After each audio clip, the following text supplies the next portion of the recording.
Reggie the Rat Wright Jr. finally takes responsibility for his negligence in the death of Tupac Shakur.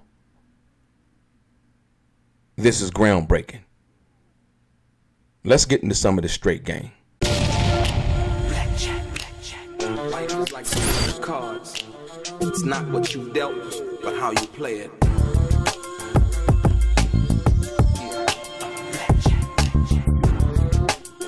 Play each situation correctly. I remember they used to laugh at a brother. Welcome back, guys. Welcome back. It's your boy DELRAY Richardson, platinum artist, platinum songwriter, Straight Game TV. Thank you for tuning in. I appreciate your time. Do me a favor, hit the thumbs up button, notification. Also subscribe to the channel if you have not already. And like I always say, if you want to be one of the first people notified when I drop some of this straight game, please do me a favor and click what appears to be that little bell notification right below this video. I'm going to get right into it. Ladies and gentlemen, Reggie the Rat Wright Jr. finally admits that he was responsible for Tupac being shot on September 7th, 1996 on the Las Vegas Strip. And his security company failed. As a security company, I failed because my security guard, and I have to take some responsibility of that, didn't call me and inform me what happened, and Tupac got shot and killed, not while I was there, but while my security company was one of the ones supposedly fired. But we know that's this false statement, fake news, as Donald Trump people would say. I want to say it again. Reggie the Rat Wright Jr. finally admits that his security company on September 7th, 1996 failed Tupac Shakur, and he's accepted responsibility for that failure.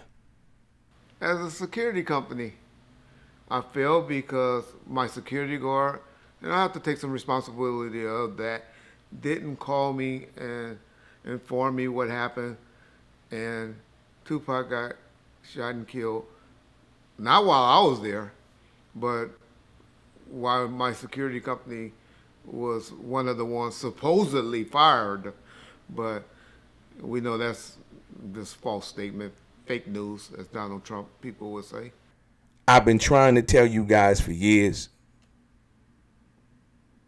the name calling, the inaccurate statements, the claiming to know about someone's business when you really, truly, honestly don't know. All of these things have been distractions and deflections to keep you away from the facts of the matter. And the fact is that on September 7th, 1996, Reggie the Rat Wright Jr. and his failed security company, Right Way Protection Services, failed to protect Tupac Shakur on that fatal night that Tupac would succumb to the injuries based on the lack of protection approximately 6 days later, on September 13th of 1996.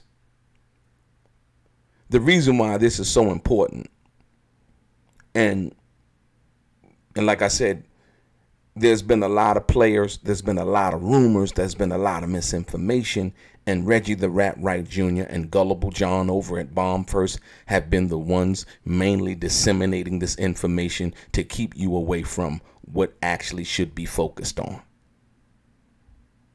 And what actually should be focused on was the fact that now, finally, after I called him out after video after video after video, right?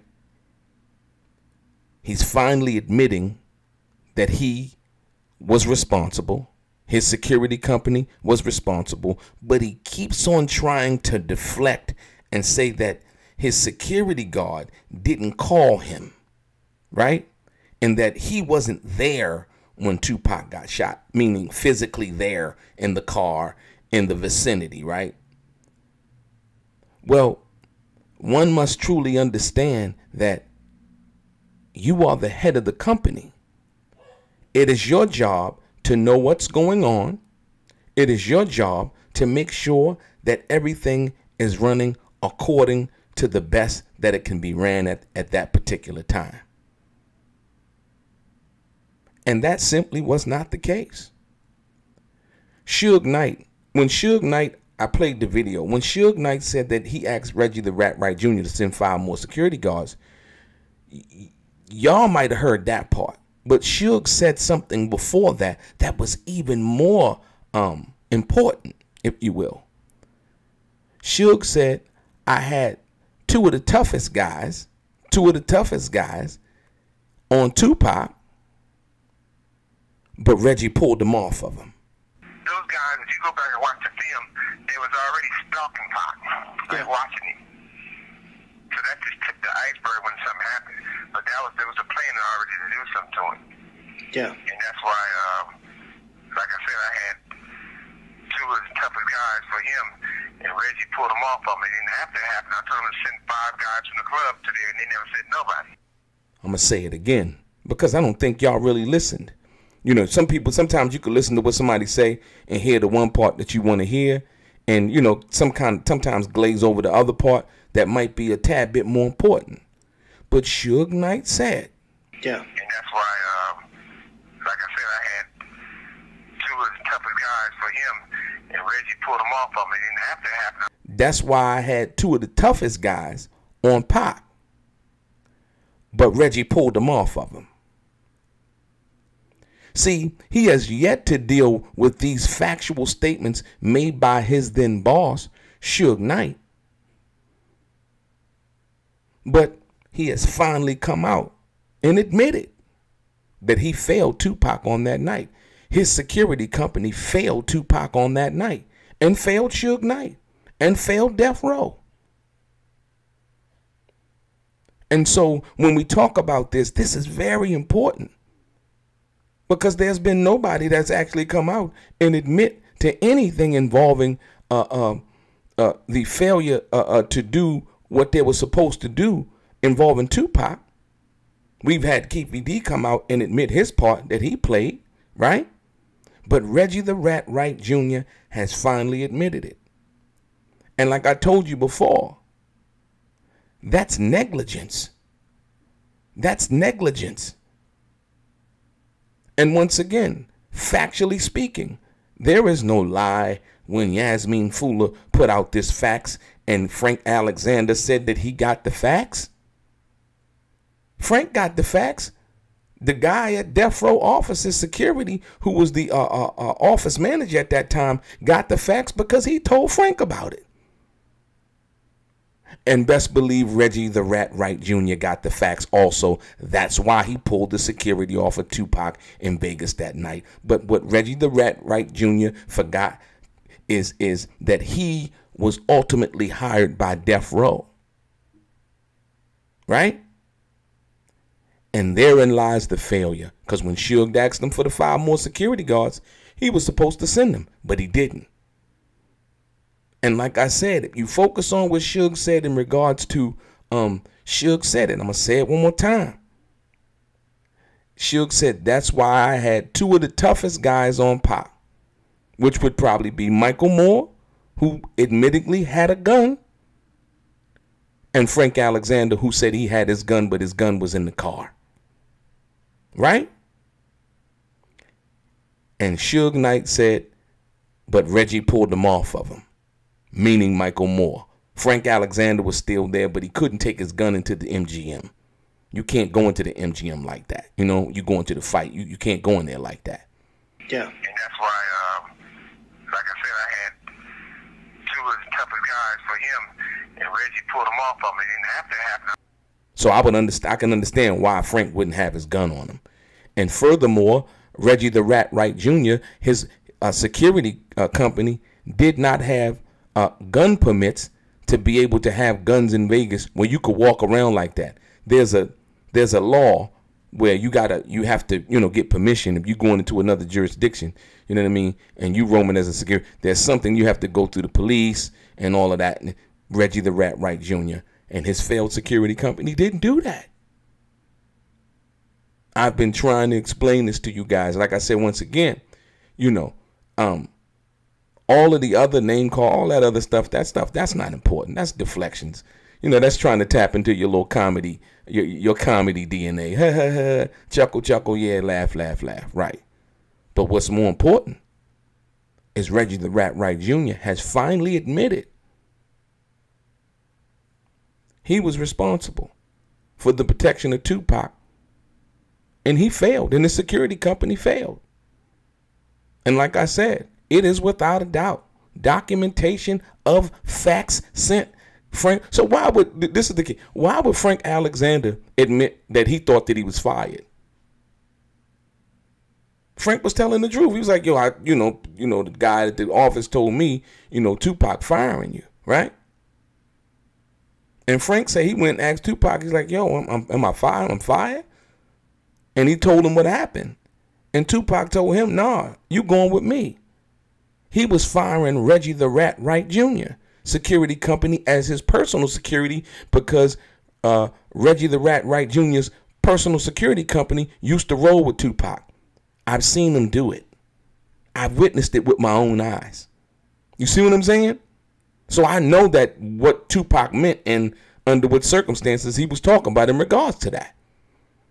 But guess what? Reggie the Rat Wright Jr. and his failed right-way protective services still worked and was employed by Death Row.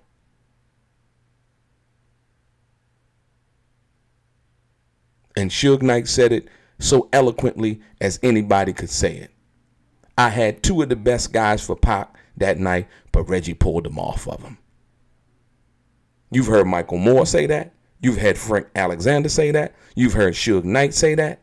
It's been said by three of the most important people in that vicinity, and the most important person in the vicinity was Suge Knight who said it. These are facts. He can't duck that. Reggie the Rat Wright Jr. can't duck that. No matter how many times they try to double down and triple down with this name calling and all of that, the fact of the matter is Reggie the Rat Wright Jr. failed Tupac and Suge on September 7th, 1996. And Reggie the Rat Wright Jr. is negligent in that. He is responsible for that. And he's lucky, and he's been kowtowing to the estate. He's lucky the estate didn't sue him for that. With Suge's statement alone. You understand what I'm saying? So whenever you hear Reggie the Rat Wright Jr. over on Bomb First and Gullible John huckling, chuckling behind Reggie, right? No. First and foremost, before you hear anything he's going to say, this is the guy who ran the security company that was supposed to protect Tupac on that night. And he failed Tupac because he pulled the security off of Tupac that Suge said was two of his toughest guys that he had put on him. And when you ask, and when they ask, the person asks you, when they say that, and he say, well, how you know that? You know what you tell them? Because Suge Knight, his own boss, said so. Because Michael Moore, one of his security guards that was actually pulled off of Tupac, said so. And then you say, well, and you know who else? The guy who actually received the facts and thought that Tupac fired him when he fired Reggie, he actually said so too. Because, see, he thought he was fired, but Tupac only meant Reggie and his failed security company. But besides that, he was still supposed to protect Tupac because Reggie the Rat Wright Jr.'s company actually worked for Death Row. Reg, where's Pac's security at, man? Where's his security? Like, that nigga sent me a letter over the day, faxing me, firing me. I don't play no games. That nigga don't want no security on him. Cool. That's less of a headache me trying to find somebody to work. And Suge looked at me and Suge like, we was right there in the middle of the club at House of Blue. I said, Reggie, don't play like that, man. Don't play like that. Pac, number one, he don't pay you no way. He ain't hired you no way. I hired you. I paid him. Don't play like that. So. Yeah. So we understand and know what it is and what it isn't. How you really felt about Tupac from your own words. I can't say that I got it or didn't get it. I didn't get it. I didn't know about it. Because I sure would. I'm the type of nigga to be like, fuck that nigga. So when Tupac fired him, he was firing him as his personal security. But Reggie the Rat Wright Jr. and his failed right-way protective services was still supposed to protect Tupac when Suge asked him to send 5 more security guards, but he did not do that. And the reason he did not do that, because he was fired on August 27th, 1996 by Tupac as his personal security, and he didn't like that. And him pulling the security off of Tupac was retaliation and negligent at the same time. That's how it went down. And you hear him now, he's finally admitting it. As a security company, I failed because my security guard, and I have to take some responsibility of that, didn't call me and inform me what happened. And Tupac got shot and killed, not while I was there, but while my security company was one of the ones supposedly fired. But we know that's this false statement, fake news, as Donald Trump people would say. So before any more name calling, any more talking about Will Smith, Jada Pinkett, Shaq, DJ Quick, Snoop, and any of them other people, always remember that Reggie the Rat Wright Jr. was negligent and partially responsible for the death of Tupac Shakur through his security company and his fail to do his job on September 7th, 1996. And if it wasn't for that, you can best believe, for all intents and purposes and everything that we know, Tupac Shakur would still be with us today. Not to say that nothing else wouldn't have happened after that, but if the job was done that Suge Knight had asked him to do that night, you can best believe that Tupac would have still been here. If he would have had 5 security guards on, he wouldn't have been able to run over to Orlando like that. If he had 5 security guards on him, the security protocol would have been different. Hopefully by somebody in that group. Because like you said, Reggie the Rat Wright Jr. has kind of distanced himself, and he, well, you know, it failed because, you know, my security didn't call me, you know, at the number that I told him to. No. It failed because you failed. And the responsibility lies with the person at the top, not the person at the bottom. You didn't run a tight company. You didn't run a professional company. And therefore, Tupac was killed in Las Vegas, shot on September 7, 1996, and succumbed to his wounds on September 13th, 1996. Your boy DELRAY, straight game.